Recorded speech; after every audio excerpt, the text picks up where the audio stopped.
Os! Magandang hapon mga kaibigan, ako po si Reggie Entrada, isa sa mga players ng Philippine Karate League. At narito po ako upang kapanayamin, Tagalog na Tagalog. Kapanayamin ang isa sa aking mabuting kaibigan na galing din sa Cavite naman. Wala iba kundi ang may-ari ng Senpai Kids Vlog, si Kit Barria. Kit, kamusta ka? Ay, salamat. Salamat sa pag-invite mo sa akin dito. Okay, Kit, meron akong mga katanungan sa'yo. Napansin ko kasi napakaraming mong vlog na ginagawa ngayon. Nakikita kong marami na i-inspire. Marami nagtatanong, maging ako ay nagtatanong din sa vlog mo. Sa mga website na ginagawa. Ano ba ang naging susi at ginawa mo ang mga vlog at website na ito? Ano lang yan. Kasi, inspired talaga ako mag-vlog. Kasi pag-isip ka natin vlog para story. Story ng mga adventure, anong meron, anong nangyayari, paano ko nagpe-prepare, mga laro, yun, gano'n. Yo, what's up? First day ng training for nationals. Pwede ba nasasabi mo sa training, anong ginawa natin?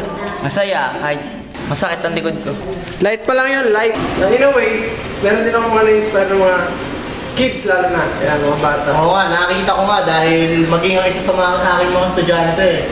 By the way guys, nagtuturo din pala ako kaya na-inspire ako sa mga nakikita ko sa website, sa vlog na ginagawa ni Kit. Kaya dahil nagkaroon kami ng training, ito ay impromptu interview talaga. Kaya ako naisipang tanungin siya. So, mabalik lang ako dun sa mga vlog na ginawa mo, Kit. Nakita ko kasi na parang talagang based on experience ko. Gano'n katagal ka na ba dito sa field ng karate? Bale, nag-umpisa ako ng September 2004. Uy, matagal na. So that's 7 years. 8 years. Going 8 years. Sino ba naging inspirasyon mo dyan sa pagpasok mo sa martial arts? Actually, pumasok ako sa martial arts kasi nakikita ko lang sa school. At pag pumunta ako sa school, badminton lang ako. Badminton kami ng mga kapatid ko. Tapos nakita ko yung nagkakarate. Na-inspire ako sa mga. At saka meron pala ako isa, mga kaibigan kasi nakita ko pala dun sa kanyang isang vlog na naging inspirasyon ako ni Kit. Nakakatuwa, nakakataba ng puso. Pero ano bang nakita mo? Nilagay mo kami isa pa sa mga kaibigan ko, ilang group, ilang members ng national team. Ano bang nakita mo at nailagay mo kami doon? Hindi, syempre. Una, given na, magagaling kayo. Uy, salamat. Magagaling talaga nakaka-inspire kasi first time kita nakita 2009. Oo, naalala mo pa 2009. Alam ko 2009, PKL Best of the Best yun. First time kita nakita tapos yun. Parang dito, nalabat first sight tapos performance. So yun, mula nun parang inspired na ako. Meron ko lang ganito kanyang sa PKL, parang baka pwede ako maging singgaling niya.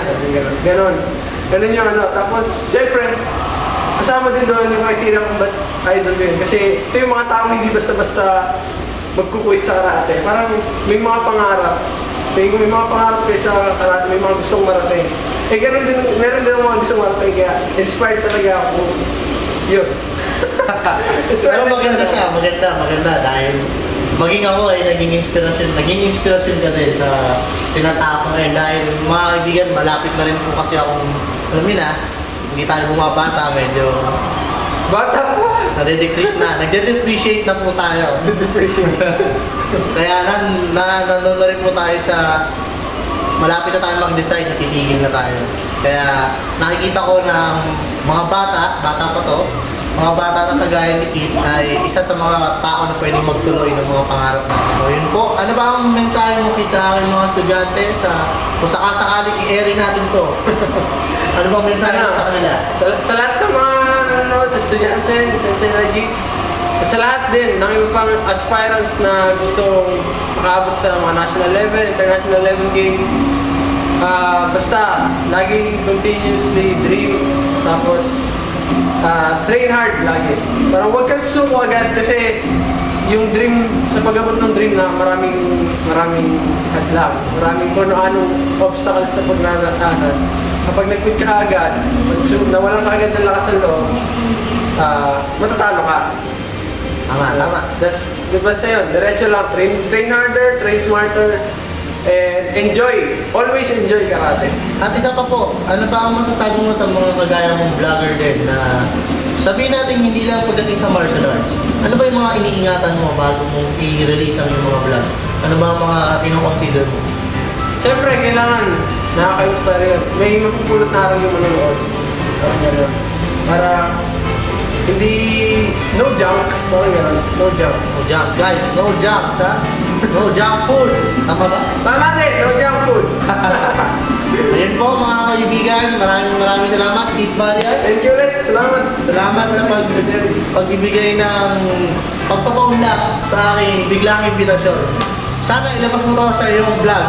Maraming salamat po. Ito po muli, si Sensei Reggie Entrada po, Philippine Karate League. Subaybayan niyo po kami. Subaybayan niyo po kami at pagtutulungan natin iangat ang Liga ng Pilipinas pagdating sa karate. Mabuhay ang Philippine Karate.